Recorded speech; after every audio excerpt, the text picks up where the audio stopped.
again, and I'm here with for my other reflection of where I am in my research, what I've learned so far, and the challenges that I'm facing. As you can see from the last page, I wanted to find out how can process models be used in the real world, in real life situations and organisations. And I was looking at two organisations in particular. I was looking at the NHS and the railway. And from what I looked at and from the research that I gathered from the analysts, it seemed like the decision-making models that they implemented, it came from a bad outcome, which led to the tragic death of a woman and people not being able to get medication. And then from this, it resulted in a bad outcome. And this is due to the fact they didn't take in considerations such as the culture, the purpose, and the nature of the organisation. And as you can see from the last page, it's Who's 1979 states that managers have to think about factors if they're going to implement a decision-making process. The decision-making process is not just going to adapt to their situation.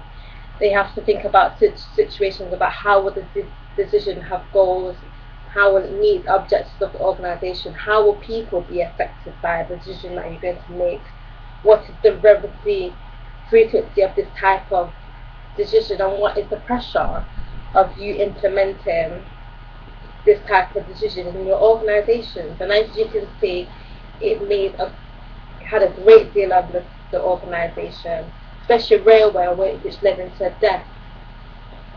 The organisation had the pressure of dealing with this organisation, which was unexpected. The NHS had to deal with people and patients being upset and families being upset that their loved ones can't get medication. And who identifies that you have to implement this if you're going to adapt it to your organisation in real life situations? Because the real life situations deal with people's emotions.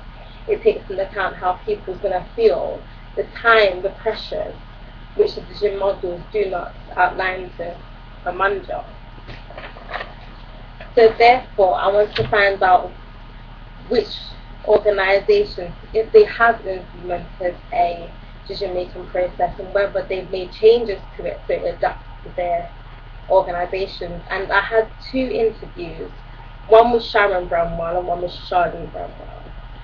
Sharon Bramwell, is a commission officer manager at the Nottingham City Council in Nottingham, and her job role is to look into funding for the local authority and for local communities, and she's accountable for the public money for the local areas, ensuring that people's lives are being improved and local areas as well.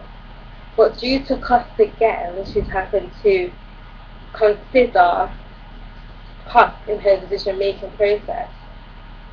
But the organisation and the local authority still want her to achieve better outcomes with less money.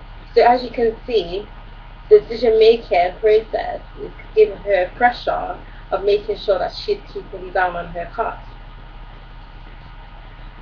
She also mentions that in her process though, however, she does take into account humans and personal drivers.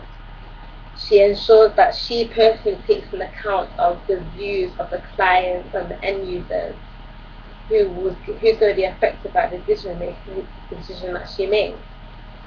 She states that they do use a model, but it's adapted to the nature of the organisation as it's a business that's not made for profit.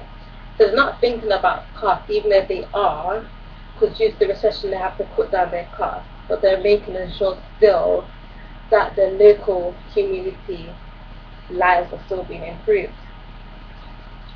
And Charlene Bramwell as well, that was a very good interview as well. She also states that they use a model, and the model that she uses is very familiar to Misberg. However, they've changed it so it takes an account of the organisation, because she's a support worker. She has to deal with people with mental and disabilities. She has to take into account the laws as well, because she deals with mental and disability people. Moreover, she has to take into account how it will affect them as well, the decision that she makes. So she also has to take into account of cost as well. So both interviews show that they have implemented a decision process, but the difference with them, they've made sure that it relates to their real life will. So whether it meets the client's needs, whether it meets the nature of the organisation, and therefore they can have better outcomes and better results because they've taken the model, they've taken real life and adapted it together. So my next stage will be looking at what does theory say about the implications of the managers when they have to make decisions. Because obviously if they're taking in account costs, there are going to be some implications. And what does theory say about this? So on my next page, I will be doing some further